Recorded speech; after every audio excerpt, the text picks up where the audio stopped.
Siyanibingelela nonke balaleli egameni leNkosi uJesu Kristu. Amen. Kulo ibandla likaNkulunkulu makube kini umusa nokuthula okuvela kuNkulunkulu uBaba wethu naseNkosini uJesu Kristu owazinikela ngenxa yezono zethu.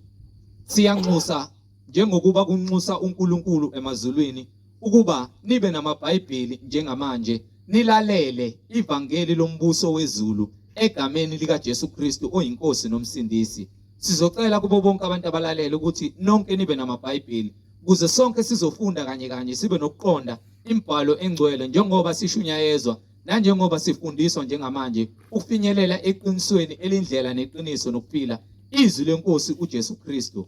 Kulabo abalalele emva kokulalela abafisa ukubhabhadiswa egameni likaJesu Kristu, nalabo abanembuzo mayelana neBhayibheli, nalabo abanesambulo ufakazi uJesu Kristu oyinkosi nomsindisi esekunikezile ufakazi ukuba ubuthule kuzo zonke izindlebe eziyimisele ukuza ebungcweleni naseqinisweni ngobufakazi bakho ukuba nixhumane nathi kule mniningwane esiyoyishiya njengamanje. Ngizoqala nge-email address ethi izwilenkosi.ujesukristu@gmail.com, izwilenkosi.ujesukristu@gmail.com, no my cell phone number, no my WhatsApp number la ungakwazi ukuxhumana nathi khona ethi 066 566 9245, 066 566 9245. Izintumayelo ziyatholakala zonke ku-YouTube lapho ungahlala khona phansi uphethe iBhayibheli lakho ulalelisise uhlolisise imibhalo engcwele kube ngabe lokhu okuzwayo ngamadlebe akho kuyafakazelwa yini imibhalo engcwele. Ku-YouTube uzosearcha uthi izwi lenkosi uJesu Kristu, izwi lenkosi uJesu Kristu. Ungakhohlwa ukusubscribe, ungakhohlwa futhi nokupressa i-notification button ukuze ngaso sonke isikhathi uzoyithola izimfundiso eziphilileyo ezisiholela ebungcweleni. Ungakhohlwa nokusharisha ilink nezihlobo zakho nabo bonke abantu baziyo, ikakhulukazi labo ohlanganyela nabo ngaso sonke isikhathi. Manihlanganyela nithi niyamdumisa uNkulunkulu ngomoya nangeqiniso, nifakazelana ukuthi uJesu Kristu uyinkosi nomsindisi empilweni zenu, ukuze wonke umuntu ahlolisise imfundiso ayishunyayezwayo nayifundiswayo ukube ngabe iyafakazelwa yini imibhalo engcwele. Njengakho konke sinishumayeza khona sinifundisa khona kufakazelwa imibhalo engcwele emabandleni kaKristu Jesu, nomoya ongcwele uyafakaza. So ku-YouTube cherisha ilink izwi lenkosi uJesu Kristu. Ake sigobise amakhanda sivala amehlo sibonge ubaba wethu osezulwini nokuthi izwi lakhe lingene ngaphakathi kithi lifeze umsebenzi kaNkulunkulu osemazulwini. Ake sigobise amakhanda sivala amehlo. Baba wethu osezulwini, malingcweliswe igama lakho, umbuso wakho mawufike, intando yakho mayenziwe emhlabeni njengasezulwini. Usiphe namhlanje isinkwa sethu semihla ngemihla, usithethelele amacala ethu njengoba nathi sibathethelela bonke abasonayo. Ungasingenise ekulingweni, kepha usindise kokubi, ngokuba umbuso ungowakho namandla nenkazimulo uJesu Kristu uyinkosi nomsindisi. Amen. Balaleli nani bazalwane, yamukelana umfowethu uMhlengizondi ozobe sihola ngokwemfihlakalo yemibhalo umoya ongcwele ekhazimuliswa egameni lenkosi uJesu Kristu. Yamukelana umfowethu. Amen.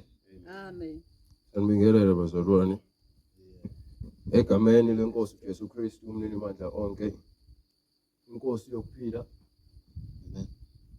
Silokhu sithule bona ubufakazi ngayo imibhalo ukuthi yinye inkosi, yinye inkolo, munye umbhabhadiso egameni likaJesu Kristu umnini mandla onke, inkosi yenkazimulo.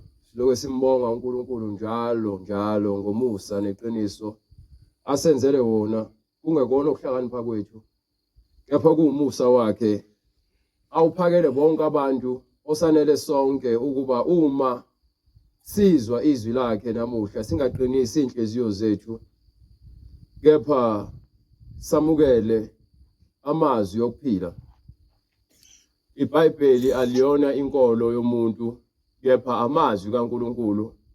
Lapho khona ithi imibhalo kwincwadi izincwadi ezimbili, eyaPetru, incwadi yesibili yaPetru, isahluko 1 verse 20, but ufuna uqale kuTimothy khona abantu bezoqonda ukuthi akekho umuntu owavele wabhala iBhayibheli ngokuhlakanipha kwakhe noma mhlambe lento siyenza ngoba sifuna udumo. lokhu kungamazwi yokuphila uNkulunkulu wawaphefumulela kubantu kuba babawazi uNkulunkulu ngumoya akafani nami futhi izindlela zakhe ziphakeme kunezindlela zami nokuqonda kwakhe futhi kungaphezulu kokuqonda komuntu ngokuba yena wakhile izulu nomhlaba wakusekela kulutho wayese dala konke okuphakathi wafaka umphefumulo kumuntu esemakhile wathi umakha ngomfanekiso wakhe. So uma wathatha umuntu wamakha ufanele futhi ukubusa kumuntu. Kepha into uNkulunkulu angayenzi ukuphoqa umuntu ukuthi ayenze intando yakhe. Umnikile umuntu amandla ukuba akwazi ukuthatha isinqumo. Isinqumo sokukholwa iqiniso noma ungakholwa iqiniso sikwena.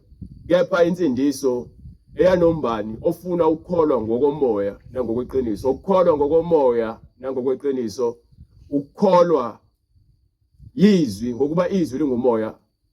Uma ukholwa yizwi ukholwa ngokomoya. Ngokweqiniso kusho ukuthi konke okushiwo yizwi uzokwenza ngokweqiniso. Uzozinikela ukwenza konke okushiwo yizwi. Ngeke wenzele umngani wakho, ngeke wenzele uma wakho, ubaba wakho, ugogo wakho, ingane yakho. Uzenzela wena. Insindiso umuntu ngamunye namunye kufanele adile noNkulunkulu. iBhayibheli lithi sonke sizoma phambi kwesihlalo sobukhosi. Uma sima phambi kwesihlalo sobukhosi umuntu okwahlulela ngemisebenzi yakhe ngeke wahlulelwe ngemisebenzi kamakhelwane. Uma umakhelwane wakho enenkinga nawe noma ingane yakho ibulala noma uma wakhe ethakatha, uma wakhe ethakatha wena ungazange uzuthakathe, uma wakho noma ugogo wakho noma umkhulu wakho uyakufela amacala akhe, ajejiselwe amacala akhe, nawe unamacala akho njengoba unembeza umuntu namunye uma ehamba uyadlinza ukhuluma konke ongaphakathi kuyena engqondweni yakhe. Ngabe inzondo, ubufebe, amanga, inkohliso, inhliziyo embi, inzondo nokubulala usuka ngaphakathi kunembeza wakho. Inhliziyo ilikhuni. Uthi uJeremiah qala before ngibanike lencwadi le. uJeremiah usahluko 17 kusukela kuverse 9, 10, 11. Kepha ngifuna siqale la khona kuverse 5 khona izokucacisela incwadi ukuthi ithemba lakho njengomuntu uma ulibeka komunye umuntu mosha isikhathi sakho. Fana nomzali othi ithemba ulibeke enganeni ethize ngoba nake ifunde kakhulu mosha isikhathi sakho. Ngokuba uNkulunkulu akayithatha akukhombisa ukuthi ithemba lakho libeke endaweni errong. Kepha uthi ubusisiwe umuntu uyayithola Jeremiah sahluko 17 kusukela kuverse 5. Usho kanje uJehova. Ukhuluma bani? Usho kanje uJehova. So uJehova bekuthi yakholwa ukuthi khona uNkulunkulu. Lamazwi lawa awakhe lawo. So bonke akhuluma kuyiqiniso ngoba bonke abantu esasibathemba kwakukhona leziqhwaga kweminye imizi ezazithenjiwe. Kepha uNkulunkulu wazisusa efuna ukuveza ukuthi bonke ababethembele kwiziqhwaga zasemakubo ngoba zazi ushaya sibhamu begwaza abantu besatshwa bengabhedelwa. Kepha ngelinye ilanga uNkulunkulu wabakhombisa ukuthi amandla enyama yaphela. Ukuphila kwakho kunesikhathi. Namhlanje ukhona kusasa ukho. Yabona utshani bukhona ufike bube khona njengoba kuqala ihlobo nje buyaqala bube kuhlaza buvele bese kufika isikhathi sobusika uyaqala bushe. Nempilo yomuntu injalo ifika iqhakazi ivela esahluma ekhula. Bese khulile bese kufika isikhathi sokuthi aguge njengoba eguga nje kunesikhathi sokufa. Khona abanye abangagugi njengoba nembali ehlane yenze ukuthi uzihambela nje isayikhulela imbali ufike uyingqontula unganakini. You understand ukuthi nempilo injalo ihamba ivela iphela impilo unganakile. So akukho emandleni komuntu ukuthi ke angazisindisa. Ngeke uzisindise. Nalo yedwa umuntu ongazisindisa lemhlabeni cha. Ngeke. Izindaba. Thina umbhalo. Usho kanje uJehova uthi yes. Uqalekisiwe umuntu othemba kubantu. Uqalekisiwe umuntu othemba lakhe likumuntu. Oyenza inyama ibe ingalo yakhe. Uma uthatha ingalo yomuntu noma inyama yomuntu iBhayibheli ke likhuluma ngezifenqo nangemfanekiso. Lidinga ukuhlakanipha ukuze uNkulunkulu akwazi ukuthi achasisele izinto ayishoyo. So umethi wenza ingalo yomuntu amandla akhe kusho ukuthi ithemba lakhe ulibeka komunye umuntu. Kuyisiqalekiso ukuthembela komunye umuntu nanokuya kumuntu uzomtshela ukuthi yazi ithemba lami lokugcina bese ngithembe wena ukuthi uzokwenza ukuthi lowo muntu lowo uyamkhubekisa phambi kwaNkulunkulu noma ekusiza kusho ukuthi wena lowo muntu uNkulunkulu wakho. You understand? So uma uthatha ithemba lakho noma ngabe kuthiwa kunjani uma uyocela usizo hamba ucela usizo fika usho ukuthi ucela usizo ungaloku uchaza izitori eziningi. Ngoba uma uchaza kakhulu ugcina sokhuluma izinto ezirong ngoba uyazincengela hayi ngoba naku ukhuluma lezi zinto ngoba naku wempela lo muntu uyithemba lakho ngoba uma ungasizakali kuyena uzogijima futhi uyofuna omunye umuntu uphinde umkhohlise futhi umtshele ukuthi uyithemba lakho lokugcina. Ingakho ngithi inhliziyo injani umkhohlisi. You understand? So umuntu enhliziyweni unamasu, kepha impendulo yolimi ivela kuNkulunkulu. Umuntu ubexakekile uthi mefika kumuntu afika khuluma izinto ezingekho, angaze akuncome, akhuluma izinto ezokwenza ukuthi ujabule. Mawuhlakaniphile uyabona lo muntu udinga usizo. Mina ngivele ngithi hayi khulula kungaloku uchaza izinto eziningi. Isho into oyidingayo kuphela uzoyithola menginayo, mengenayo anginayo. Hayi ukuthi ngifuna lokungichazela lokungithopha engathi manje mina ngumnini imandla onke ngoba naku udinga usizo. Ngoba abantu banamacebe enhliziyweni zabo. Banike. Uqalekisiwe umuntu othemba kubantu, oyenza inyama ibe ingalo yakhe, nonhliziyo yakhe isuka kuJehova. Into vele esilimazayo thina abantu asimethemba uNkulunkulu. Ubonakala ngokuthi uzibizeke ekholwa. So uyahamba uyalapha ecabini lakaMasango uyofuna amanzi bakuthathe khona. Ngoba yini ufuna uNkulunkulu wakhona oyisithixo. Uzobona ukuthi wena uyaphila ngoba nakufaka amanzi wakuthathwe inqeni. Uhambe esontweni ngoba nakufuna uvaselini. Glory to God. Glory to Jesus Christ. Uyazikhohlisa. Abantu bayithanda inkohliso vele abafundisi abaningi nabaprofeti bamanga beza kunina bazi ukuthi nina nifuna izinto eziphathekayo. So bebelinika iziwasho belinika izintambo ukuthi zifakele esinqeni. Niyazi ukuthi hawo cabanga nje uthatha intambo efake esinqeni uyenza uNkulunkulu wakho. Ithemba lakho likwintambo ufake ibhande ulifake engalweni ubona ukuthi umuntu. Bafanazi ibhamu zabo, bafana amabhande abo, bafana imigqigqo yabo. Mase sifika isikhathi sokufa. Yezo lento ebhlungu kele. Kepha iqiniso ngokwasozo walijika. Ngoba egcineni awukwazi ukusindisa. Ukumela ithemba lakhe enyameni uyahamba uyakumuntu oneyotikoloshe nemadimoni uyofuna imithi ukuthi uqinise wena. Wena inhliziyo yakhe ibuthaka, umoya wakho uweak. You understand? Balambile abantu kamoya. Abantu balambile ngisho amakholo bafaka izivatho mahala. Baningi imikhuba bayenza emakhaya. Ebusuku baphuma namanzi bachele. Khale ngamanzi. Amanzi waphuza, amanzi akhala ukuthi isiphila. Akho manzi angaqinisa ikhaya. Umoya oyingcwele akasebenzi ngamanzi. Glory to God. Labantu bazikhohlisa. Akho umoya oyingcwele osebenza ngamanzi. Akekho umoya oyingcwele futhi akumele udayiselwe khona amafutha namafoto akashembe. Ufake izitiko odongeni bese kuthiwa wena ke uvikelekile ngoba usonto ekuphakameni. Ushembe wantshontsha imfundiso kaNkulunkulu wayenza ibandla labantu abamnyama. Alikho ibandla labantu abamnyama, alikho ibandla labelungu. Uthi uNkulunkulu ngumoya. Bonke abakholwa kuye bakholwa ngokomoya nangokweqiniso. Angikholelwa kumlungu mina.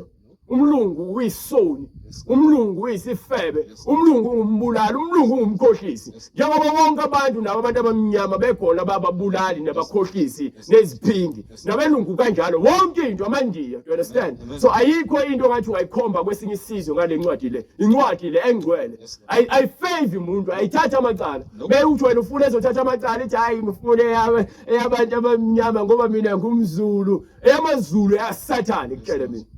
Eyamazulu eyasathane ngiyakutshela nje ukuba bafuna izinto ezovula inkolo yabo bese isono basifukamele. You understand? Abantu bafuna ukuthi kwenzeke lokho abakufunayo. Mawukhuluma iqiniso vele ngeke bakuthande. Manje yini ezokwenza ukuthi ngiyenzele nini ukuthi ningithande? Ekumele nimthande uJesu. Anilithande iqiniso. uJesu uyiqiniso. Uthi uJesu ngiyindlela neqiniso lokuphila. Hallelujah. Umethi uJesu ke ngize ngomusa angizelanga imhlatshelo.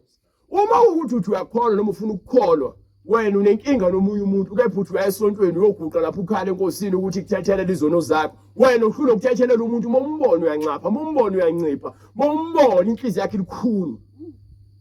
Kepha uzibiza ngekholo. Uzunikele uthi unikele ngenhliziyo emsulwa. Lalela unganikela imali yahamba esontweni.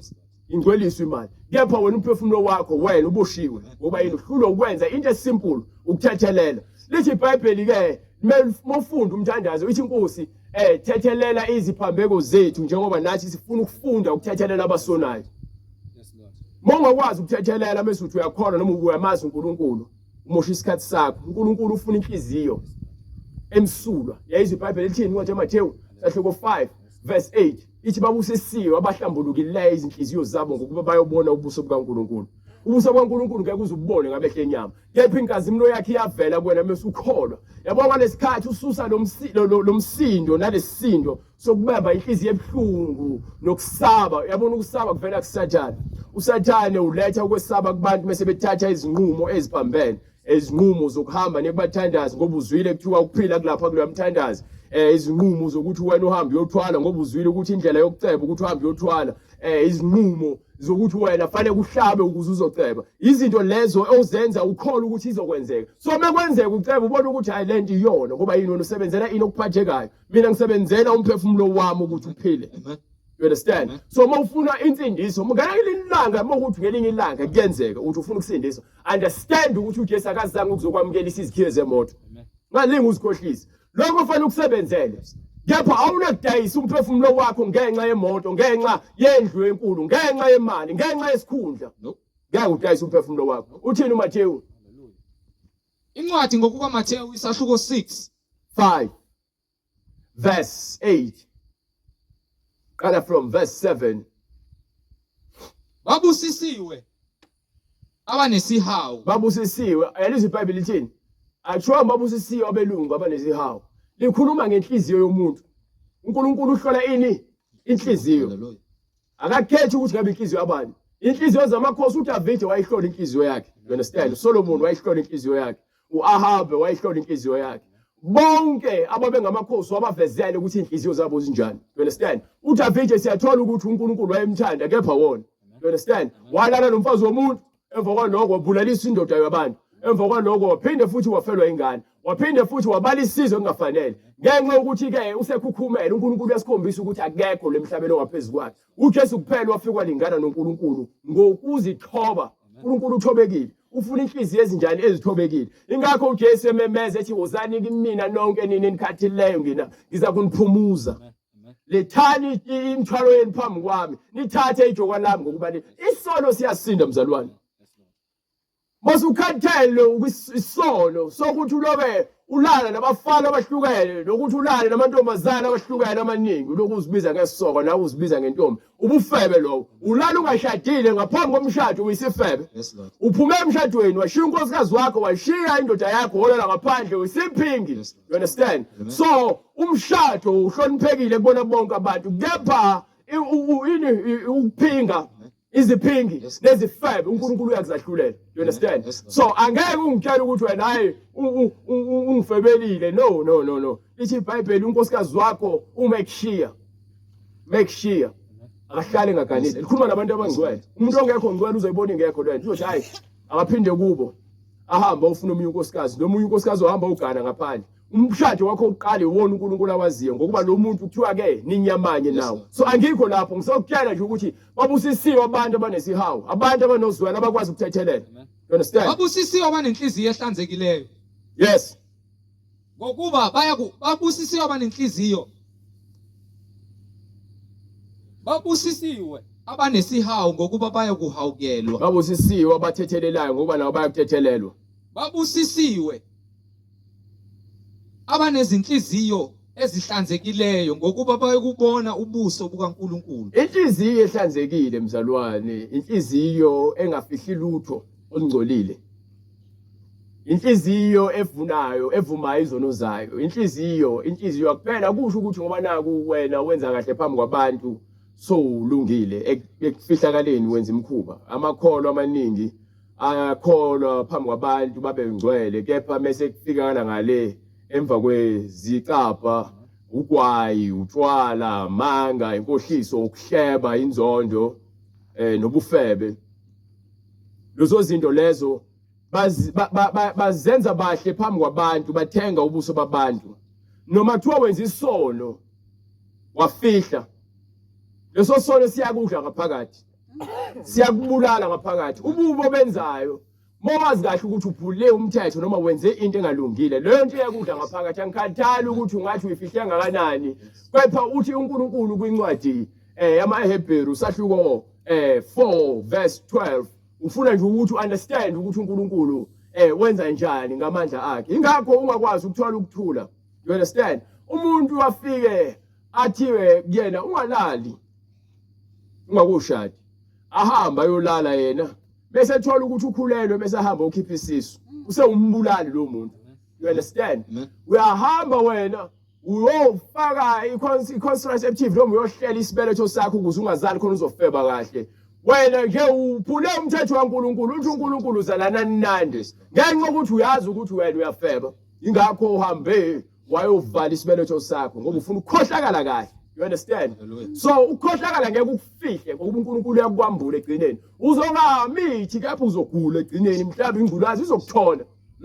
Uzobonakala uzaca wena. Kungaziwa kuthiwa uziphethe kahle kepha udliwa yini. You understand? So uyazi wena ukuthi wena ngaphakathi ufile ukuba kunesono esikusindayo. You understand? Lithini iBhayibheli? Ngokuba izwi likaNkulunkulu liphilile. Akulona lami lezwi leli. Mina nje ngidlulisa umyalezo ngisithunywa mina esilethe umyalezo sithi izwi elikabani likaNkulunkulu liphilile. Liphilile. Linamandla. Libukhali kunezinkemba zonke. Ngisho kwalethi izinkemba zonke lona linamandla ngoba lifikelela le inkemba engeke izifike khona. Libukhali kunezinkemba zonke ezisika nhlangothi zombili. Yes. Lihlaba kuze kwahlukaniswe. Umphefumulo nomoya namalunga omkanja. Lahlulela imicabango nezizinhliziyo. Inhliziyo yokizwi likaNkulunkulu. Mawukhuluma iqiniso elimsulwa lifike likhanye ngaphakathi kulobu umnyama onaba enhlizweni. Ngeke uzukufihle lokho. Futhi akukho nto edaliweyo. Into edaliweyo engabonakali phambi kwakhe. Ize ingabonakali phambi kwakhe. Kepha konke kwambuliwe. Kusobala. Konke kwambuliwe kusobala emehlweni akhe esiya kuzilanda kuye. Ukuba sonke kuyakutshela sofike sibe lapha esihlalweni sobukhosi. Sonke ngikhathala ukuthi ngabe ubani. Akekho ozakuma nabakubo athiwe emadlozini noma uyahlala nabakubo lapha yakuthi safe yena. Wonke umuntu bethi zonke uthi yonke imphefumulo yakhe kusukela kuyihlo kuze kuyovala kunyoko nakundodana. So wonke umuntu umphefumulo wakhe uqhamuka uNkulunkulu. Khona lenkolelo ethi kuthina abantu abangasekho basixhumanisa noNkulunkulu. uNkulunkulu akazamukeli izoni. Noma kuthiwe ngesona isona akakwazi ukuxhumanisa ngeke akuthandazele. Mawuhlula ukuthandazela emhlabeni uzofika uthini uNkulunkulu? Uzofika uthini? Mawuhlula ukuthandazela emhlabeni bese kuthiwa mesufile uxhumanisa abantu noNkulunkulu. Kuphi khona? Wena ungamazi lemhlabeni uzoxhumana kanjani noNkulunkulu bese ufile? Ngifuna ukwazi phela. Uqalekisiwe umuntu obeka ithemba lakhe kubantu. Ngiphila nawe lemhlabeni kusasa ngiyafa. Usunethemba kumina ukuthi mina mhlambe ngiyaphila somehow ngixhumanisa noNkulunkulu. Lalela noma kuthiwa ngishumayela kanjani. Bese ngiqeda ukushumayela ngiyothathwa ngiyobekwa le kumele ngibekwe khona. Angeke ngize ngibe nabo ubudlelwane nanoyedwa la kunini. Ngoba umsebenzi wami uphelile lemhlabeni. Uloko nje kumele ukwazi uyakuthanda noma ukuthandi kuyohlezi kuphila kanjalo. Tshela mina. Ngisho ngahamba abaqambi bamanga benqambela amanga. Izangoma ziyanqhatha. Kwenziwa yini njalo hlezi zikhomba abanye abantu bonenkinga. Zifuna ube nenzoni amadimoni baphethe uba amadimoni. Zonke izangoma nabaprofethi into abayenzayo ukuthi bahlezi bekhomba abanye abantu ukuthi banenkinga nawo. Abakaze bakutshela inkinga yakho ukuthi inkinga ikwena ngaphakathi. Inkinga ikwena ngaphakathi. Yonke umuntu unenkinga ngaphakathi. Izokutshela mina ngifuna ukunderstand ukuthi ububi buqhamukaphi. Nika incwadi yaMathewu 15 verse 18.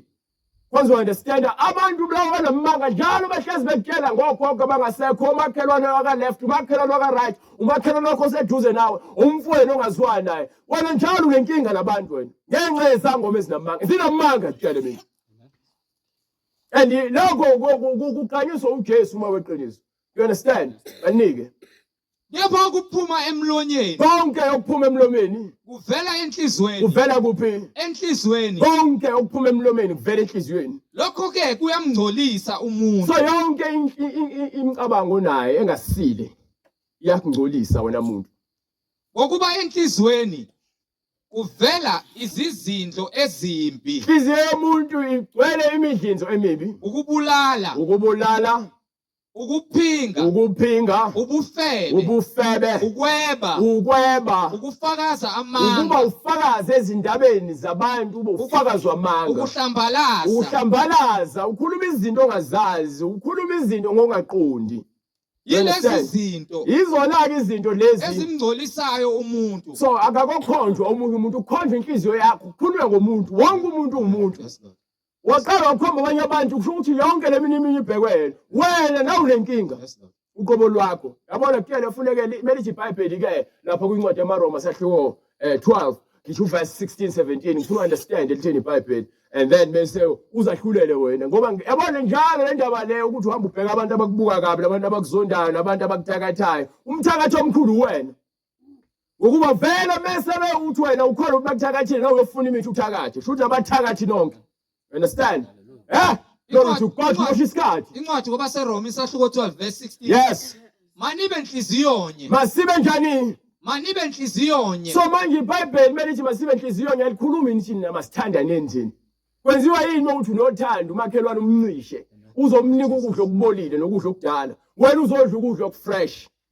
Kwenziwa yini umakhelwane uzomnika izimpahla ezidabukile wena uzogqoka impahla ezilungile. Ungabe uthando lelo noma ngabe uyazenzisa wena wenzela nje ukuchitha igcina igala ukuthi wena hayi ngikwenzile. So akukho kuhle lokho phambi kwamehlo kaNkulunkulu kubi. You understand? Ngisho ngabapha kangakanani abantu babapha izinto ngenhliziyo engenakho ukukhuleka nengenalo uthando. Lalela fanele uthathe lento oyithanda uyinike umakhelwane. Ukuthi umakhelwane uhluphekile nawe unempuphu umnika impuphu ungamnika uphutla ngayizolo. Why kumele adlula ngayizolo wena udlula namhlanje? Hallelujah. Kohlangene thina abantu. Amen. Enike. Manibe enhliziyonye. Masibe enhliziyonye. Ningazindli okuphambene. Singacabangi izinto ezingaphezulu kokuqonda kaNkulunkulu. Kodwa yaneliswani ngokuphansi. Masaneliswe yilokhu esinako. Ningazishayi abahlakaniphileyo. Singazenzi ongqesta. Lalela, umzali ufika kuzale lemhlabeni. Akutshela izinto. Ngelinye ilanga ubona ukuthi umzali akazi lutho osohlakaniphile. Yo iBhayibheli ithi ungazishayi abahlakaniphile. Nabantu abadala uNkulunkulu usidalile kepha manje sesizibona sihlakaniphile emehlweni ethu ngaphezulu kwaNkulunkulu. Lezi ngane ezincane, ingane encane ifike uyikhuze namhlanje. Kusasa uyifeed TV, uyifeed yonke into leyifeeda yona. So ngelinye ilanga ngikhuluma naye, sehlakaniphe ngaphezulu kwakho ngoba kunento eyibonile ku-TV entsha wena ongayazi. So izothi mesiveza ukuhlakanipha kwayo bese izibona ukuthi ihlakaniphile nawe. Wena usele ngemumva uphethe isidala wena. Kanti yazi ukuhlakanipha kaNkulunkulu kudala ngaphezulu kwakho konke ukuhlakanipha khona emhlabeni. Ukuba kona akukho okudlula kona. Konke lokuhlakanipha okuza namaqhinga kaSathane. Kufana nalento yokubhala nje kaWhatsApp. WhatsApp ubhala amagama angaphelele ukuhleka khona LOL ukhuluma amagama angaphelele. Lokho kuhlakaniphile kulesizulwane samanje. You understand? Ingakho futhi ezikoleni befeyila. Yayizolona. Bethiwa kabhale nje isay noma indabende. Uzofika amagama anqanyuleliwe phakathi okhombisa ukuthi ngempela lezi ngane ezithanda izinto ziyidumu ngokuba zithanda ini izinto ezinqanyulelwe. Siyawathanda ama shortcut. Yaba ama shortcut asilethela futhi ukuhlupheka ngokuba asibe sebangabantu abahlakaniphile kuphi emehlweni ethu. Lithi iBhayibheli zonke izindlela zomuntu zimhlophe emehlweni akhe kepha uNkulunkulu ukalama imoya. Liphinde futhi lithi ke kukhona indlela ebukeke yinhle emehlweni omuntu kepha isiphetho sayo yini ukufa. You understand? Banike. Ningaphindiseli umuntu okubi. Ngokubi. Ungaphindiseli umuntu, akusho ukuthi ungaphindiseli umuntu othize. Ungaphindiseli umuntu. Loyedwa omuntu okubi ngokubi. Nakani okuhle phambi kwabantu. Bekani okuhle phambi kwabantu bonke. Uma kungenzeka ngokwenu. Uma kukwenzeka ngokwenu. Hlalisanani ngokuthula nabantu bonke. Hlalisanani ngokuthula. Yabona uthando leqiniso ke ilona lolu. Funa ukuthula nabo bonke abantu. Alesikhathi wenza izitho ezingenamsebenzi. Ngamane ngibe isitha nomuntu ngenxa ukuthi iBhayibheli yakuvula ukuthi njoba ngimla ngikhuluma lezi zinto lezi. Fanele vele abantu abangenawo lo moya nabantu abasalandela izinto zenyama bangibuke njengesitha nabafundisi abawogumbela kwesakhe bazongibuka kabi ngokuba yini ngambula konke okusemnyameni ngeqiniso likaJesu. Uthi umbhalo lapha kwincwadi yalontuzana ngithi incwadi yaLuka sahluko 6 kusukela kuverse lapha kuverse 10 mengaphosisi incwadi yaLuka ivezela ngabantu bonke abashumayelayo nabantu bonke abathandwa ngabantu ngenxa ukuthi babatshela ini ushukela. iBhayibheli izokhuculula yonke insile kunembeza wakho. Izoqhelanisa nawo bonke ububi obusenhlizweni yakho. Lizokwakho kube umntwana kaNkulunkulu opheleleyo. Ngokuba yini ziningi izinto ezisibambile ezisibophile ukuba thina singapheleli othandweni likaNkulunkulu. You understand? We understand ukuthi uqalekela ugwayi kwenza ube nenhliziyo encane uma ungenawo ugwayi. We understand ukuthi uma ungena phuzile utshwala so addicted utshwaleni kwenza ukuthi ungabi nako ukuthula. Usemsebenzini uthi ukuyophuka ejointini. Usemsebenzini uthi ukuyobhema ugwayi. You understand ukuthi ke uqala kwakho kokujola nokuhlala ko WhatsApp uqala ukukhuluma nabafana kwenza ukuthi ungalaleli abazali bakho. You understand ukuthi uqala kwakho ukuthi usuzibona ukuthi uyisoka kwenza ukuthi ungahloniphi ungasahloniphi ngisho isikhathi sasekhaya. Hlonipha abazali ubona ukuthi bayakulibazisa bayakubambezela. Ngenxa ukuthi wena emehlweni akho uzibona uhlakaniphile. Ukuba lenkanuko le imnandi ngazi ukuthi mengithi mina lento iyacontroller. Into meyimnandi izokholela ekufeni uzwa ubuhlungu emva kwesikhathi ukuthi yazi ngiyazisola. Ukuzisola kusho ukuthi vele ngaseqaleni awulalelanga. Ukuba ulalelile akazisoli. Kepha lo ongalalelanga wenza njani uyazisola. Okusho ukuthi vele ehlizweni yakhe ubuswa yini inkanuko wabuswa yini imizwa yakhe wabuswa umoya odukisayo. Ezindaba ngiyithola incwadi yalokho sahluko 6 inike from verse 4 ukuthi wangena endlini kaNkulunkulu wathatha izinkwa zokubukwa. Uhamba phambi uqhubeka kancane uqala pha ku verse 10. Esebaqalazile bonke wathi kuye, Yes. yelula isandla sakho. Wenza njalo ke. Saze saphiliswa. No, qhubeka hambe 20. Wayesephakamisela amehlo akhe ngakubafundi bakhe wathi, nibusisiwe nina bampofu. Nibusisiwe nina bampofu. Ngokuba umbuso kaNkulunkulu ungowenu. Khona uhlupheka kwale emhlabeni ungabi nayo imali ungabi nayo ukudla. Lokhu uJesu uyakubalula ngesikhathi ufika umuntu esifazane kuyena ezomgcoba ngamafutha. Bese athi omunye umfundi wakhe lamafutha bekumele athathe adayiswe ngenani eliphezulu bese kuthathwe leyo mali kunikelwa abampofu. Uthi uJesu abampofu ninabo njalo. Kepha mina aninayi. Usho ukuthini? Ukuthi thina iqiniso asinalo. Kepha uhlupheka kwemhlabeni into engeke sayiqeda. You understand? Amen. So uchaza uJesu ukuthi ke babusisiwe abampofu. Njengoba ngithi mina imphefumulo yabantu ilambile. Zonke lezi mfuno yabona ngizokwenza isibonelo. Umuntu wesifazane othanda ukuzipenda ubuso, othanda ukugqoka aveze umzimba wakhe. Inkanuko yokuthi azidayise azenze umahosha iyambulala. Uzibona ukuthi muhle ngamanga. You understand? Ufaka ama-crocs uhambele phezulu, hamba utsheka, ufaka ithatha izinwele zamadimoni lapho uzithenge, noma uthathe imali yakho uyothenga umuthi lapha esitolo ufike uzoshisa inwele zakho khona zizoba zinde ngathi ezendiya. Angaze ngibone umlungu, angaze ngibone indiya zithenga izinwele zomuntu omnyama. Yapha usathane wenze abantu abaningi besifazane abamnyama ukuthi bazinyanye. Uma bezibuka esibukweni babone ngathi bambi ngoba abanazo lezi nwele lezi ezinde bethi mebezithenga ababona ukuthi bahle ngazo. Lo umoya wenkohliso obusayo kubantu ukuzenza into ongeyona. You understand? uNkulunkulu ukudalile ngalendlela uthi wamakha umuntu waqonda waphelela. Kepha umuntu uyahamba uyozifunela ubuhle bakhe basemhlabeni njengabafana abagunda amakhathi badweba izinwele badaya izinwele benza ama-wave afaka u-oil ekhanda azibona ukuthi uyichama yini ngokuba lento le ufisa ukuba yena ukusho ukuthi kahle uyamthuka uNkulunkulu ukuthi akakwenzanga ngendlela efanele. Ingakho wena uzama ukuzenza into ongeyona. You understand? Ingakho bedweba imizimba yabo imimoya emadimoni yababusa. Ubuswa idimoni. Demoni seliqalekisa ngegama likaJesu Kristu. You understand? Igama likaJesu Kristu lona kuphela eliyakusindisa. Akekho noyedwa umuntu akukusindisa. Akekho noyedwa umuntu onamandla okusindisa. uJesu akakusindisa ekufebeni. uJesu akakusindisa emangeni. uJesu akakusindisa nasekufeni kwesibokuphinga. Ukufa kokuthakatha, ukufa kwamanga, yonke lemoya le kunezinto ezizenzayo sigqila zalezi zinto lezi. Yonke into engalungile limazi umphefumulo wakho nelimazi inyama yakho. Leyo nto uyisigqila sayo. Ingakho uJesu athi ke wonke umuntu owenza isono uyisigqila sesono. Hallelujah. Ungazibona uhlakaniphile emehlweni akho kepha isiphetho sakho uzoya esihogweni. Ungathali ungabubani. Noma kuthiwa uyinyanga engakanani uzophakathi esihogweni. Hallelujah. Yes, Lord.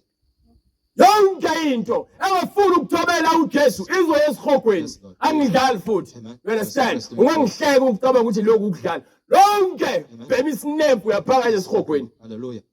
You understand? Yes, Keep this yaphakathi esikhokweni. iBhayibheli lithi ke siphila ngaphansi komusa. Umusa usho ukuthi mawusenza isono usivuma ubone ukuthi yakulimaza uza kuJesu uzoguqa uvume izono zakho.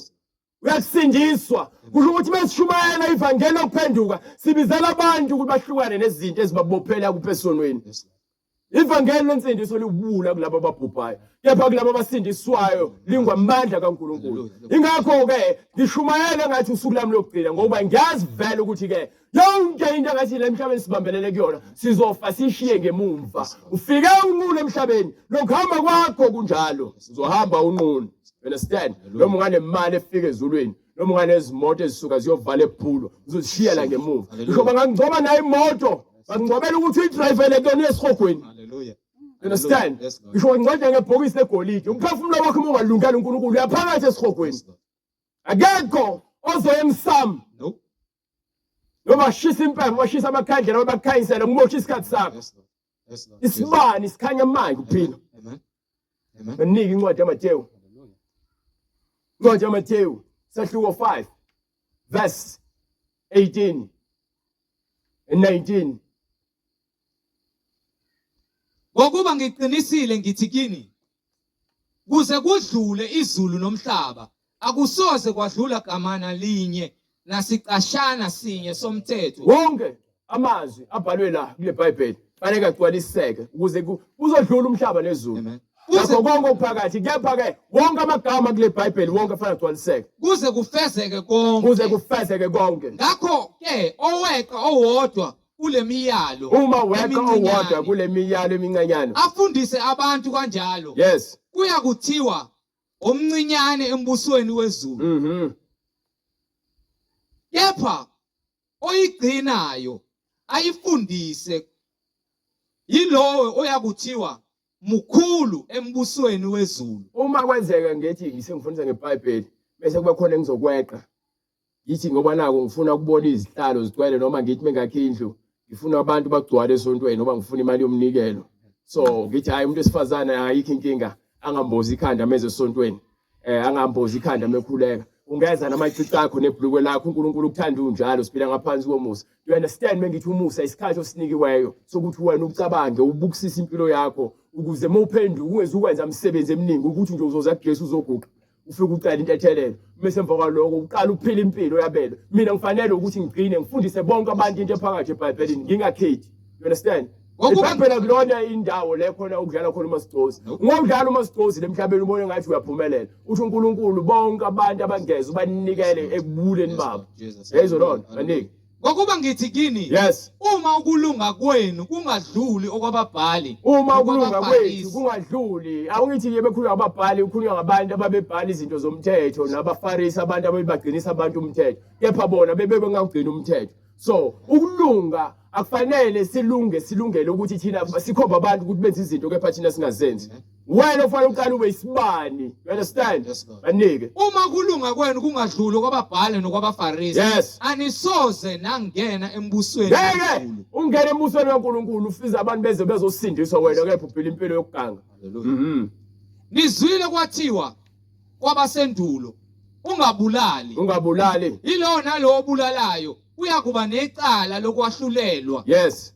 Kepha mina ngithi kini yilowo nalowo othukuthelela umfowabo Uma uthukuthelela umfowenu uyakuba necala lokwahlulelwa, uyokuba necala lokwahlulelwa. noshoyo kumfowabo ukuthi silima Noma uthi kumfowenu ncaha noma silima uyakuba necala unecala. emphakathini, Uyoba necala kuphi? emphakathini noshoyo ukuthi siwula uyakuba necala lokulahlwa esihogweni somlilo. So ukwazi ukuhamba uthuka abantu umzalwane umlomo wakho kuthiwa umlomo noma ulimo kukhona amandla okufa nokuphila. Yabona njengoba ngikhuza umoya wokuhleba umoya wamanga amanga aqhatha abantu ukuhleba kuqhatha abantu. We understand ukuthi into ezwile ungayithatha uyikhuluma engazi ukuthi iyona kanti ayiyona ngeba ukuthi ngakho ngithi amandla mawukhuluma ukuphila kumuntu uyaphila.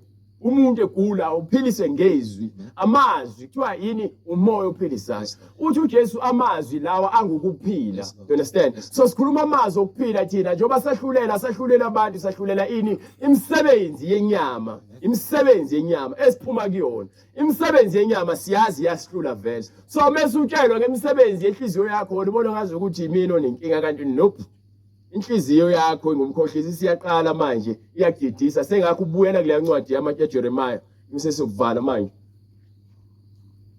ncwadi yaJeremiah sahluko 17 ufuna manje uqale from verse 9 4 5 6 7 8 9 and 10 and then 11 bese sike siyaqhubeka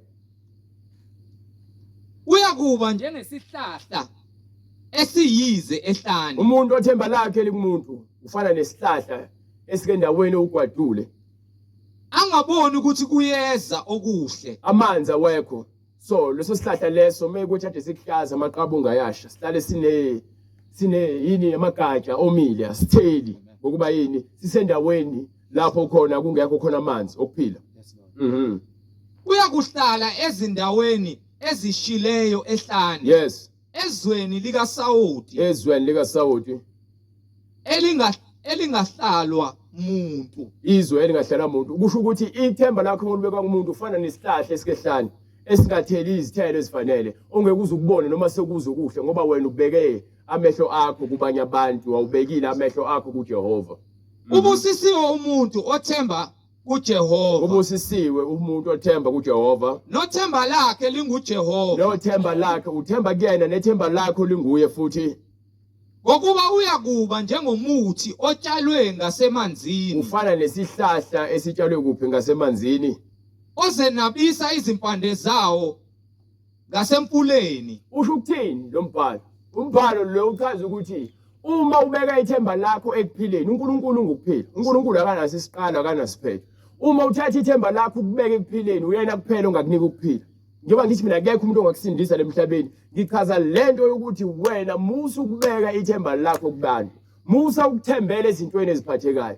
beka ithemba lakho kuJehova you understand uyakukuholela ezindleleni zokukhanya nezindleleni zokulunga uma lithi iBhayibheli uJehova ungumalusi wami angiyukweswela akhulunywa ngokudla kuphela akhulunywa ngemali khulunywa ngempilo yokuthula noma ngihamba esigodini sethunzi isigodi sethunzi isiphi isigodi sethunzi lokufa isono mawuhambe esonweni isigodi sethunzi lokufa uma wena ufela esonweni uyathatha uyobekwa kuphi esihogweni uyolinda nayo yonke imisebenzi yakho emibi lapho kuthiwa khona kukhona ini ukukhala nokugedla kwamazinyo kungekona ukukhala nokugedla kwamazinyo umlilo ongacishekiyo kungekona umlilo kuphela bese kuthiwa izimpethu zakhona azifi okay lo mzimba engikuwona uzofa angithi uthi-ke uNkulunkulu kuAdamu wena uyinhlabathi uzophinda kuphi enhlabathini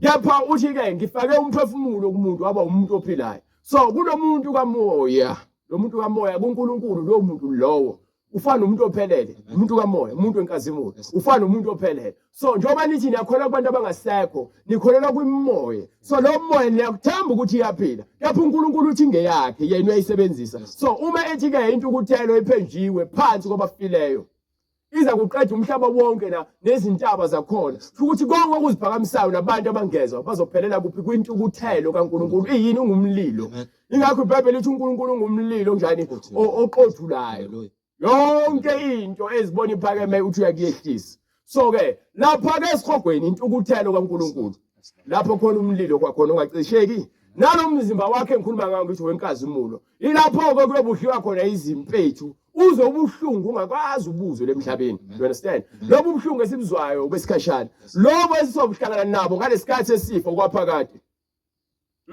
zikudla impethu vele zikudla impethu umlilo ukushise kuvela lokho ngaleBhayibheli uJesu uyakuveza kaningi azenza isibonelo nangendoda yayisicebi noLazarus athi le ndoda yayisicebi yayicebile lemhlabeni idla kamnandi igqoka izimpahla ezibubende ithi medlule esangweni idlula uLazarus lapho uLazarus khothwa izinja nezilonda elinde izinsalelo ezosala kwesicebi kepha kwahlukana sebefa uLazarus yena wathi mefa wahamba wathathwa izingelosi zombeka esifubeni sikaAbraham ukuthi uAbraham uyaphila Abraham uyaphila lithi iBhayibheli yeyo uNkulunkulu kaAbraham, uNkulunkulu kaJakobe noNkulunkulu kaIsaka. uNkulunkulu abaphilayo abafileyo. UAbraham siyazi ukuthi ukukholwa kuvela ngaye eBhayibhelini ukuthi yena wezwa izwi likaNkulunkulu wakholwa. Understand? Kanjalo namadodana akhe enza okufanayo. So uma uLazarus ethathwa ayobekwa lapha esifubeni sikaAbraham uyobeka endaweni yabangcwele. Bese kuzwakala isicebi kuthiwa isicebi sona safa sambelo. Bese sifile sambelwa isicebi cabanga isicebi. Lemhlabeni abantu bakuhlonipha mo isicebi. Bafuna ngisho uqabula izinyawo bakhombisa ukuthi bahlonipha kangakanani. Abantu abaningi bafuna ukuba bangane nezicebi lemhlabeni. Ngoba ebona ukuthi lo muntu impilo yakhe imnandi. Bese efile lo muntu ngeke ukuthi ithemba lakhe bengekho uNkulunkulu uyaphansi emlilweni. Bese efika lapha isicebi sesifile lithi isicebi wasethi mevula amehlo waphakamisa amehlo. Lithi iBhayibheli waphakamisa amehlo. Isihogo nendawo yabangcwele ngasho ukuthi izulu. Isihogo nendawo yabangcwele noma iparadise.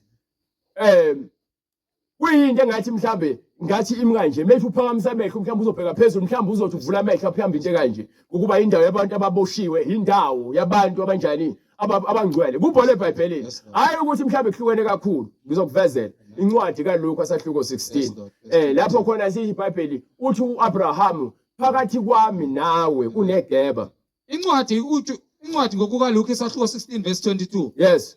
Kwase kuthi wafa ompofu wathathwa izingilosi wasiwa esifubeni sikaAbraham nesicebi safa sembelwa sisehayidisi. Yes. Saphakamisa amehlo aso sisebuhlungwini. Indawo yabafileyo ike hayidise isihogo leso. Lalela isihogo akubona ukuthi usuhleli lapho unomphelo yitilongo nje uboshiwe isikhashana. Isikhashana uthi uNkulunkulu ke unyaka iminyaka e1000 kuyena ifana nosuku olulodwa.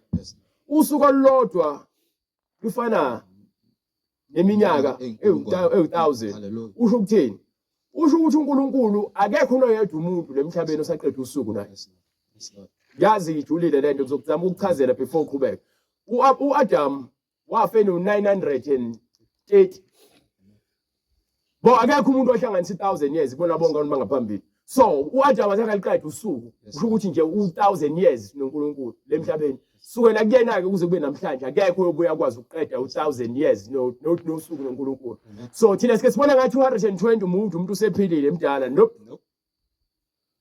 Kwakumele vele singafa. Kwakumele sikhazimuliswe emva kokuphila lo1000 years siphindele uNkulunkulu ngenxa yesono kwase kuthiwa umuntu uzaphindela enhlabathini.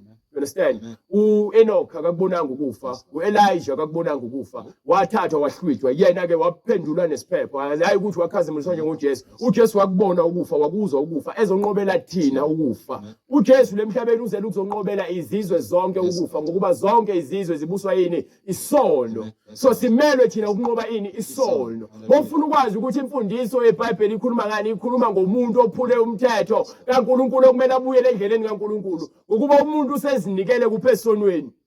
You understand? Angifunje mina ukuba ikholwa angamakholwa ukuthi no ngoba wazwe. Vele igama laNkulunkulu lahlambalazeka ngenxa yamakholwa angabazenzisi. Kepha wena uba bowulazi iqiniso ubungeke ubheke umakhelwane ubuzozibheka wena nenhliziyo yakho. You understand? Amen. Anike bese sibuyele ngale Jeremiah. Sisehayidesi saphakamisa amehlo aso. Sisebuhlungwini. Yes. Sambona uAbraham ekude noLazarus. Sibona siphakamisa amehlo aso isicebi. Sase sibona uAbraham noLazarus. Sambona uAbraham ekude noLazarus esesifubeni sakhe. Yes. Samemeza sathi, Baba Abraham, ngihawukele uthume uLazarus agobhoze isihloko somune wakhe emanzini. Yes. Aphuzise ulimi lwami ngokuba ngiyahlushwa kuleli langabi.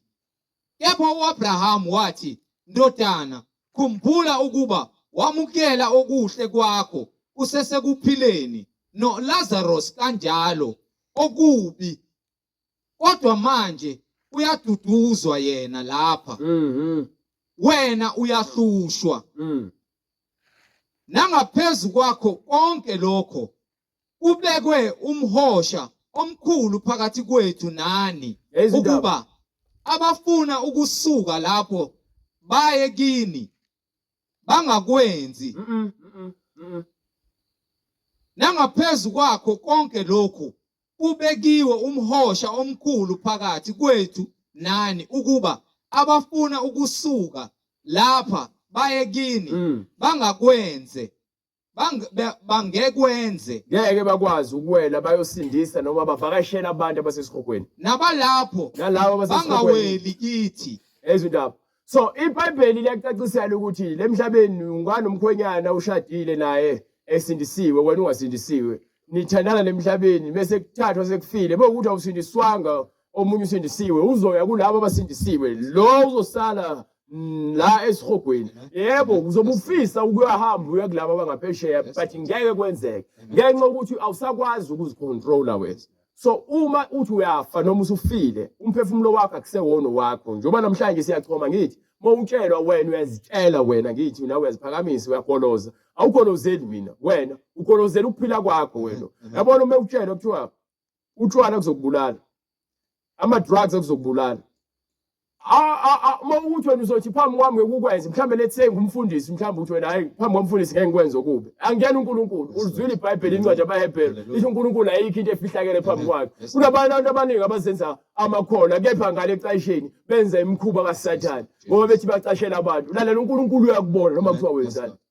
You understand? uNkulunkulu ayikho into efihlakele so yeka nje uloku uzikhohlisa mawufuna ukusidla isolo sidla isolo uvela usidlisise kulokuthi uvela uloku ufuna ukucashela abantu ukumosha isikhathi sakho uzokushela esihogweni ukuba yini umzenzisi esihogweni uyoshela bomzenzisi banike Sasesithi njalo ngiyakucela baba ukuba uthumele endlini kaBaba ngokuba nginabafowethu abayisihlanu ukuze afakaze kubo bangezi nabo kule ndawo yobuhlungu. We understand ukuthi abantu abasesihogweni abafisi nokuthi abantu abayizihlobo zabo beze kule ndawo ngendlela okubuhlungu ngayo ukuthi ubuhlungu basesihogweni ngisho isitha sakhe singakanani ngeke usifisele ukuthi size khona ngokuba kubuhlungu lapha and lapha abantu basuke sebezisola befisa ukuguqula isikhathi babuyele emuva bazoshumayela leli ivangeli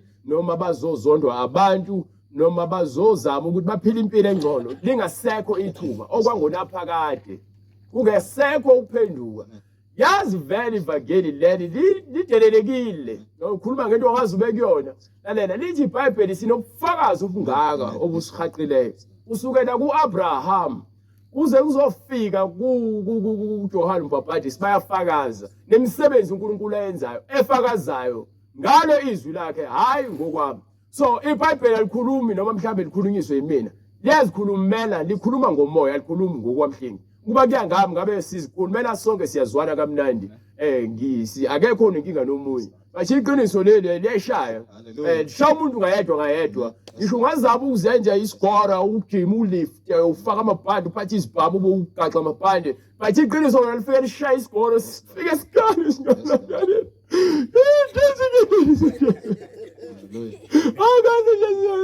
sishaya inhliziyo isigora izwi laNkulunkulu ligobe yonke into kuphela injalo inkabi ekade zazichitha igazi zibulala abantu engathi impukane ziyafika uJesu afika sigobe agobe inkabi iphenduke ibe inceku ikhulumela iqiniso futhi ayifani abantu abangabasenzisi. Abantu abaningi abeza ngokusho bezosimana lapha phambi kwakho bezosimana bengahleli iqiniso beshumayela ivangeli oplastic necross ngabantu labo bathunywe uSathane bazolimbopha kunina nicabanga ukuthi uNkulunkulu uyanikwaleta thina siyakwaleta uNkulunkulu. Understand? Ngoba thiwa sathenga ngegazi noma ngenani eliphakemeyo inani lelenzima ngabe kutshela akekho umuntu ongafela omunye umuntu emhlabeni kunzima. Understand? Bethona ukufa manje kusho umama ngakhohlwa ingane yakhe afuna ukungena etoilet acasha kwa akhumbule lethu ukuthi ayibo iphi ingane yami ngoba bezama ukusindisa ukuphila kwakhe. Hallelujah. So uJesu wayezazi ukuthi yena ufuna ukuzosindisa thina abantu esonweni. Lokho kukhona kwincwadi yaGenesis. Yabona eqala khona iBhayibheli. Incwadi yaGenesis sahluko 3 lapho uNkulunkulu ekhuluma nenyoka ekhuluma nowesifazane ekhuluma noAdam bese akhuluma ukuthi ke kumuntu wesifazane kuyovela umntwana okuyena ongakwazi ukunqoba uSathane. Naye uSathane lo uyakuloku eshaya ikhanda labantu ingakho uSathane lokho efaka umoya wenkohliso ukuthina kubantu. Lokho efaka umoya wenkohliso. So wena njalo mawucabanga nje ucabanga izinto ezikudlinza ukuba abantu abangakholwa ke ixoxele mina ayikho into abayicaba bangayiqondile because yena ucabanga izinto zakhe ezibhekene naye. Akanandaba nomunye umuntu utshela. Umuntu ongakholwa nje akanandaba nomunye umuntu. Akanandaba nomuntu amthandayo. Akamenzela noma ngabeni. Kepha omunye umuntu ngokweqiniso nje akanandaba ngoba unakho ukuthi nxa haphela ngincenge lutho kuwena mina. Mina ngeke ngikwazi ukukhuluma kanjalo nomunye umuntu ngoba ngiyazi ukuthi lo muntu loya uNkulunkulu ubalekile uyigugu. So fanele ngimthande noma kuthiwa wenza kabi lithi iBhayibheli imthethelele. You understand ukuthi umuntu ezokuthela ngamathe ebusweni fanele kuwasule wena ucela uNkulunkulu ukuthi asize wena. Ngokuba vele lo muntu uthunywe uSathane ukuba azokuthela ngamathe ebusweni. Understand? Ufika umuntu angishiya ngempama ngishumayela ubheke ukuthi hayi mhlawumbe indoda engaka hayi lo uzoqhuma inqindi la.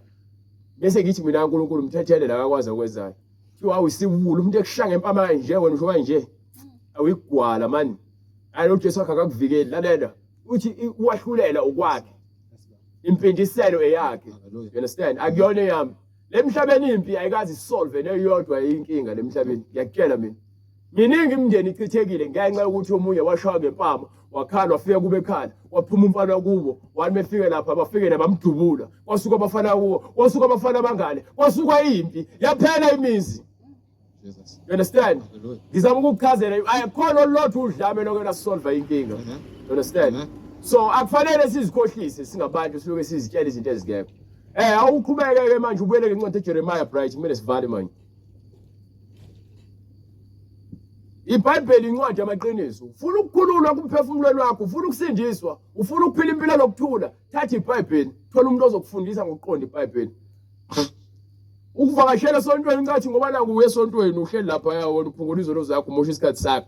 Kufanele kuvume izono zakho uhlukane nemisebenzi yakho yonke emibo yenzayo. Niye uloke nivuke ekseni nibeke imithi niyophalaza. Niye uloke nifake intambo. Ngene ukugcaba imizimba yenu. iBhayibheli lingazisiki imizimba yenu. Understand? Niye ungidilinga amakhanda nikuni into eningazazi. Sathana ulenza nikhohlwe ubuntu. Nijaka ubuhle basemhlabeni obubhayo. Yonke lento le ofuna ukuthi ubukeke umuhle phambi kwabantu kepha inhliziyo yakhe iboshiwe. Sathana uyibophile khona inhliziyo yakhe. Ayikwenzi ukuba umuntu lonto lo. Ithene Ubusisiwe umuntu othemba kuJehova. themba kuJehova. Othemba lakhe linguJehova. Themba lakhe linguJehova. Ngokuba uyakuba njengomuthi otshalwe ngasemanzini. Nomuthi otshalwe kuphi? Ngasemanzini. Utshalwe ngasemfuleni. Osenabisa izimpande zawo ngasemfuleni. Ithemba lakho njengoba ithi ke incwadi unabisa izimpande za ngasemfuleni. Yena ithemba lakho likuNkulunkulu, uNkulunkulu ukuphela. Ongesabi lapho kufika ukushisa. Zofika isikhathi sokuhlupheka. Namaqamunga awo abe luhlaza. Kepha wena uzoloku uqhakazile. Abantu bazofika wena ke kathi ube ungenakho ukudla bezitshe mhlawumbe uzoba ulusizi. Wena ufike nje ukuthi uJesu Kristu uyinkosi. Usana ukuphila. Uzophila. Angabi naluvalo ngonyaka wesigagadu. Awunawo ubusaba ngesikhathi sokuhlupheka. Anganqamuki ukuthela izithelo. Izithelo ubacanga ukuthi mhlawumbe ekhulunywa ngokuthi kuthele ama-fruit. Ukhulunywa ngemisebenzi emihle. Yes Lord. Bekhulunywa ngezithelo, kukhulunywa ngemisebenzi emihle. Ukuthela izithelo ukuthi ngalesikhathi wena usesimweni esibucayi, ungaguquki kwinkambo yakho yomusa nothando. Ungaguqulwa ukuthi awunamali wena bese inhliziyo yakho ibe encane. Bese ukhulume kabi noma wena uqalekisa abanye abantu. Ungakhulumi kabi ngoba naku izinto zakho zingahambi kahle. Wena njalo imisebenzi yakho ifakazela ukuthi uya-understand ukuthi impilo isho ukuthini. Usathane vele uyaziletha izikhathi zokuhlupheka. Nangu uJobe, ebenzanga lutho uJobe. Walethela ukuhlupheka ongaphezulu kokuqonda kwethu. Kepha uJobe lithi iBhayibheli akazange aze amthuke uNkulunkulu. Kepha thina ngokuncane nje kwala kufa ingane yakho, kufa umfowenu, uqale manje ubuzo, ube kuphi lo uNkulunkulu? Ngeke ungakholwa mina. Ala uthi uNkulunkulu uyakunika ukuphila futhi uyakuthatha. You understand? Hallelujah. uNkulunkulu ngiba ngithe mina mengiqala ukushumayela uNkulunkulu akaphoqi umuntu. Umuntu uyazikhethela ukuba umdlwenguli. Umuntu uyazikhethela ukuba isifebe. Umuntu uyazikhethela ukuba umbulali. Akekho okuphoqayo. Uyazikhethela. Yonke into uyazikhethela. Kanjalo nensindiso siyazikhethela. So mawufuna ukuthula wena ulandela uNkulunkulu ngezwi lakhe, awulandela umhlengi. Mina ngiyena uNkulunkulu wakho mina. So uma sizithathela izinqumo ngesikhathi manje okubi uNkulunkulu awumbuza ukuthi uNkulunkulu ngiright yini. Kepha mase kwenze kokubi uyaqala ulokubuza ube kuphi uNkulunkulu ingane yami idlwengulwa. Angithi ngiyakutshela nje abantu bayazikhethela impilo leminyango. Akaphoqi umuntu. uNkulunkulu bese afikile ezokhazimula empilweni yakho yakusindisa bakutshela ngithi kuphenduka ngisho abantu abayinkabi beze bazovuma uJesu ukuthi uKristu uyinkosi. akekho ophoqiwe ingakho ngishumayela futhi free Yes. ivangeli lela Yes. ngilidayisa Hallelujah. ukuba yini ngikhuluma noNembeza wakho waziyo uNkulunkulu uyawazi ukuthi ungcolile Amen. uthini umbhalo Inhliziyo iyakhohlisa ngaphezu inhliziyo kwakho konke. ingumkhohlisi ngaphezu kwakho konke Futhi impi. yimi kusho iBhayibheli akusho umhlengi Kubani ongayazi? uthi ubani na? ongayazi na Mina mina Jehova. Jehova Ngivivinya inhliziyo. ngiyavivinya inhliziyo Ngihlola izinto ngihlole izinto ukuba nginike kube ukuze iloyo wonke naloyo umuntu akonyeliswe njengezindlela zakhe, yonke indlela oyihambayo uzokonyeliswa ngayo njengezithelo zezenzo zakhe. ngitheni ngikhulume ngezithelo ngakutyala ngathi izithelo bekhulunywa ngezithelo khulunywa ngezenzo so uma uthi ungcwele wena izwi yalizwe kepha uhlula ukulenza uyafana nomuntu ongakholwa wena umhedeni ngoba lithi iBhayibheli masibe ngabantu abalizwayo bese bayalenza izwi Amen. kunokuba ube umuntu ozwayo izwi haleluya akhandara shabru shubru yonke lo nonsense leyo emva kwalokho egcineni izwi ungalenzi umosha isikhathi sakho kutshele mina Hallelujah. asingene ezulwini ngezilimo No. singena ngezithelo Yes, Lord. Yes, Lord. Amen. abafundisi bamanga baqala ukukhuluma lana athi namhlanje umoya ingcwele ungitshela ukuthi ke kuzokohla umoya ingcwele kukhulunywe ngezilimo 1 2 3 asishoni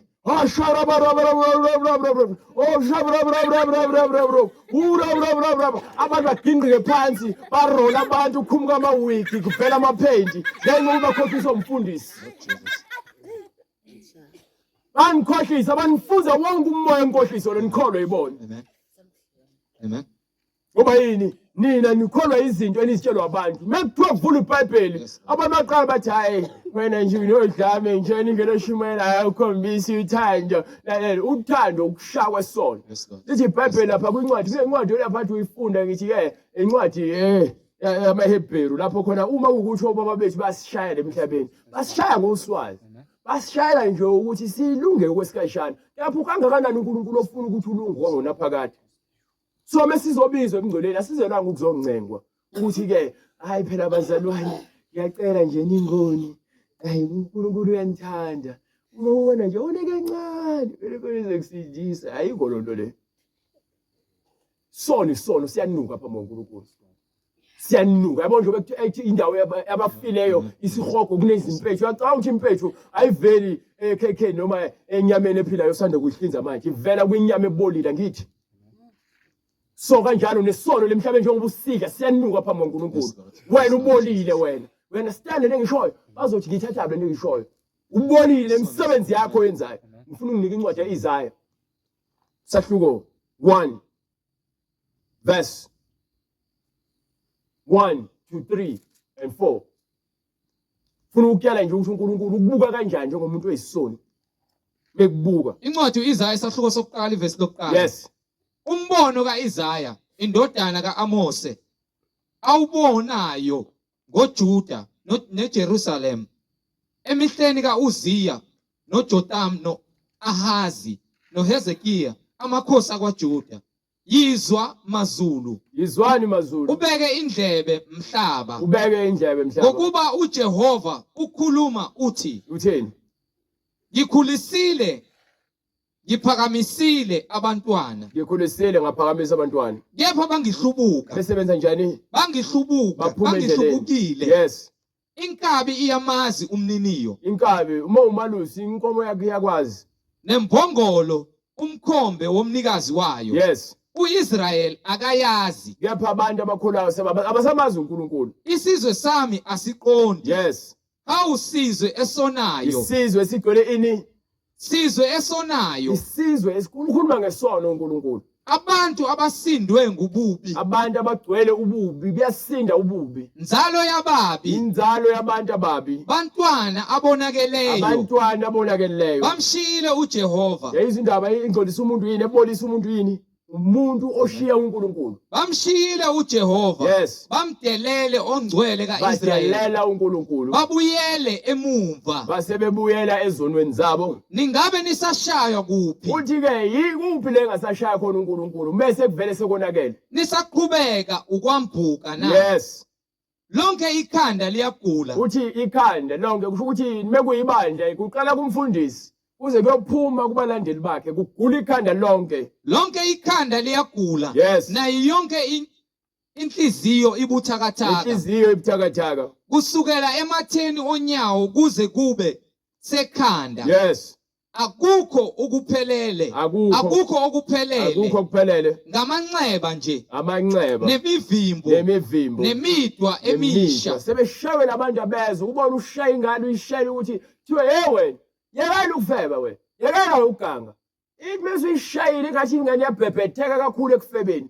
isinemvimbo yashawa ngemvubo ekhaya ishawelana ukuthiwa ushawelana uyasaba nokukutshela imvimbo yobufebe le njengoba nathi ikhuluma ngemvimbo yani yokuthi abantu bayizona uNkulunkulu sebashayile bathi ukhuluma ngokukamoya ukuthi azikho izinhlupheka ngabanikanga zona bakhombisa ububi babo kepha abantu bayabhebhetheka kuphi ebubini babo uthi manje yini engisazoyenza kunini akukhanywanga ubomvu yes abukhanyanga ini ubomvu kenzekani kuvele nje entweni fresh ngeze ukuthi manje kuvele ngibe nobomvu manje ukuthi khona into engibolisayo engenza ngingcole ingakho sekuthiwa ngicela ubomvu akekho umuntu okwazi ukukhama ubomvu akuboshwanga yes akuthanjiswanga ngamafutha izwe lakini liyihlane imizi yenu ishisiwe ngomlilo yes umhlabathi wenu udliwa ngabafokazi phambi kwenu all right now nginika uverse 16 walo ncwadi no 17 bese ke emva kwaloko siyaqeda sesiqedile vele manje gezani nihlanzeke uthini umbhalo gezani nihlanzeke nisuse ububi bezenzo zenu phambi kwamehlo ami izwa nje iBhayibheli likhuluma ngesenzo nobubi benhliziyo yini ongathi uyayifuna enye uNkulunkulu yini ongathi uyayibalekela eBhayibhelini ukuthi wena ufuna iBhayibheli ngoba ufuna ukugcwalisa ikhohlakala kwakho nenhliziyo yakho ufuna ukugcwalisa inkanuko zayo niyeke ukwenza okubi yekani ukwenza okubi fundani ukwenza okuhle fundani kuyafundelwa ukwenza uyabona wafunda ukubhema wafunda ukufeba wafunda ukuqamba amanga wafunda ukutshontsha wafunda ukubulala bonke kunesikole yayizona lonto leyo kanjalo nobuhle buyafundelwa impilo yobungcwele iyafundelwa siyabopha iBhayibheli sifunda impilo yobungcwele understand fundani ukwenza okuhle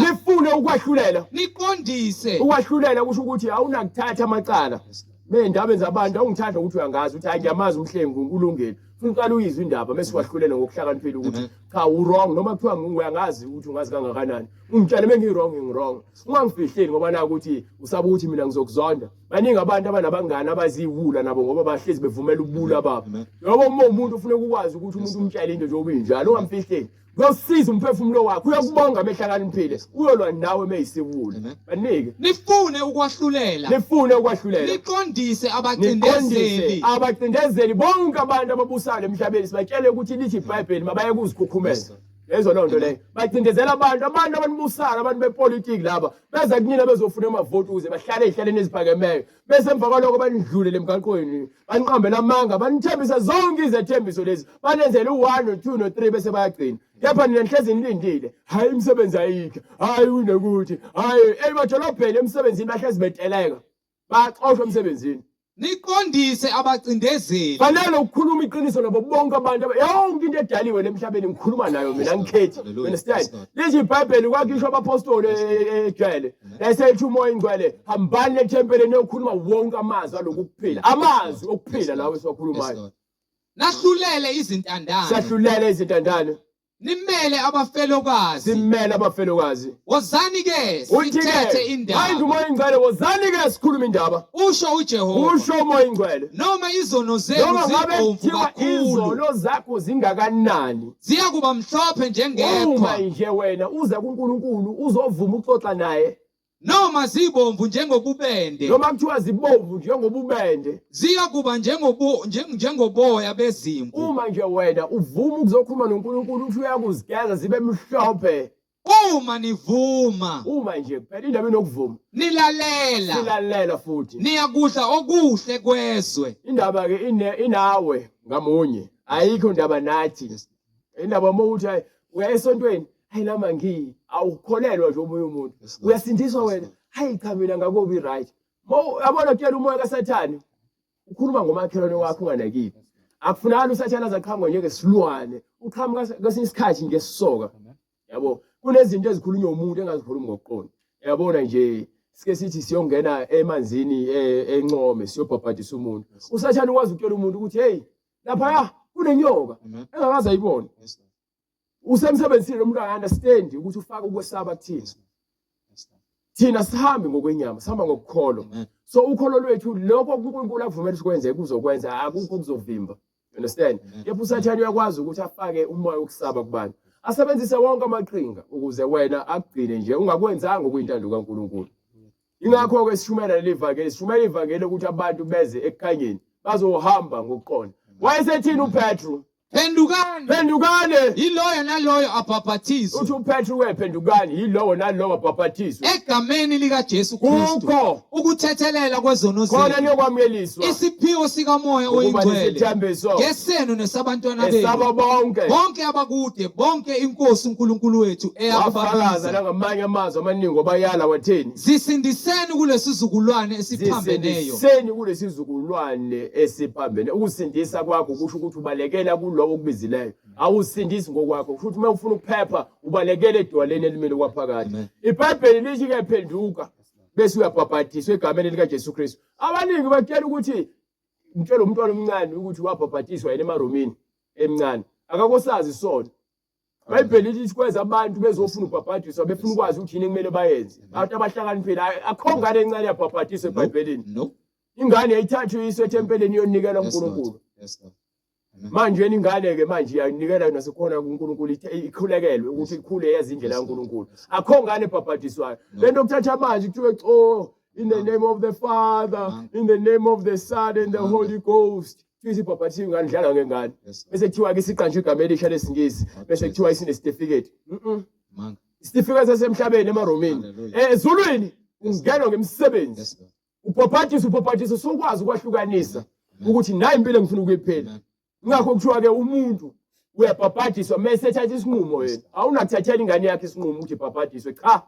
Izokhula yona bese ifike esihogweni lokuthi ngabhabhadiswa. Wabhabhadiswa kanjani? Angisakhumbuli ngangazi lutho. Ayikho into yaziyo. Kufanele ukuthatha isinqumo sokuthi ubhabhadiswe. iBhayibheli lithi ke ngalo suku wabhabhadiswa abantu abangaka inkulungwane eziwu-3000. Hey nina abantu ukudlaliwe ngane. Abantu bakudlaliwe ngabo ngokungalazi iBhayibheli. Dlaliwe ngala lazi lutho abantu abazilutho abantu abaningi bathi bayakholwa bayamazi uJesu kepha bamixa nayo yonke inonsense yasemhlabeni. Hallelujah. Akukho insindiso yavela ngokuthi nje umuntu avele azisindise akho ozosindisa. Ubalekele edwaleni ekuyilona lakudalayo. Phendukani. Yes. Yiloyo naloyo abhabhathizwe. So umuntu ufana ubhabhathiswe egameni likaJesu Kristu kukho ukuthethelwa kwezono zakhe. Khona niyakwamukeliswa. Isiphiwo sikamoya oyingcwele. Futhi igama lokubhabhatiswa igama likaJesu Kristu. Akulona igama likaYise ndodana kaMoya oyingcwele. Ukuthi uJesu washo njalo kepha abapostoli sebavula ukuqonda babhabhatisa egameni likaJesu noma lenkosi uJesu. Kubhalwe kanjalo eBhayibhelini. Mawukuthi unenkinga yokushoyo, ngivezele umuntu oyedwa eBhayibhelini owabhabhatiswa egameni likaYise nelendodana noMoya oyingcwele. Yamfuna oyedwa, ngifuna abaningi. Amen. Lithi iBhayibheli konke esikwenzayo sikwenza egameni lenkosi uJesu. Konke esikhulumayo sikwenza egameni lenkosi uJesu. Egameni likaJesu Kristu kuphela. Amen. You understand? Thina iBhayibheli alikho elinye igama esinikwe emhlabeni noma ngaphansi kwezulu esiyakusindiswa ngalo. Igama elifunakala namhlanje. Ngiyakuthiwa egameni likaYise lendodana kaMoya kufunakala igama kushiwo ukuthi emagameni amathathu. Mhlawumbe kwesinye isikhathi iyabeqa leyo. Akubona amagama amathathu igama. Hallelujah. Bona bonke abantu abafuna ukubhabhatiswa noma ngabe ukuphi eSouth Africa. Sithinta kule miningwane ebonayo ku screen na my email address usibhalele nalabo abanembuzo mayelana neBhayibheli siyayithola siyaniphendula futhi uNkulunkulu aqhubeka kanigcine size siphinde sibonane futhi ngokuzayo. Uma ufuna ukubhabhatiswa egameni likaJesu Kristu njengoba kusho kwembhalo yakusithinta kule miningwane oyibonayo uma ukuthi ubulalele kule miningwane ekhulunywe ngayo eqaleni ngesikhathi uBright ethula uhlelo noma inkonzo. uJesu Kristu inkosi siyophinda futhi sibonane uNkulunkulu evumile ngomgqibelo ntambama ngomusa kaNkulunkulu. Siyabonga osifolo umkhuleko. Baba egameni lenkosi yethu Jesu Kristu uNkulunkulu onamandla siyakubonga moya engcwele. Siyakubonga Nkosi uJesu kuba wena uthembekile kukho konke. Siyacela uNkulunkulu lembewu oyihlwanyela njengamanje Nkosi uJesu Kristu kuba ingaweli emhlabathini onamatshe ingaweli Nkosi ngaphezulu komhlabathi kepha siyacela iwele emhlabathini ovundileyo. Siyacela Nkosi izinhliziyo zethu nemphefumulo yethu ivunde Nkosi, ilungele izwi lakho kuba ngisho kukho konke Nkosi uJesu Kristu sizihlolisise kube ngabe singabantu abalizwayo izwi, silenze kukhazumuliso wena Nkulunkulu osemazulwini. Siyacela Nkosi, siqalekisa yonke imimoya engcolileyo nesithu Sathane Nkosi ozama ukususa imbewu eyiyona yona etshaliwe ngaphakathi komhlabathi. Siyacela Nkosi isela lingafiki lisuse imbewu oyitshalile wena Moya Engcwele ngaphakathi ezimpilweni zethu, kepha kukho konke sikwazi ukuthela izithelo zokulunga ngegama likaJesu Kristu oyinkosi nomsindisi. Thatha udumo namanje uNkulunkulu wethu wena osemazulwini kuKristu Jesu oyinkosi nomsindisi manje naphakade. Amen.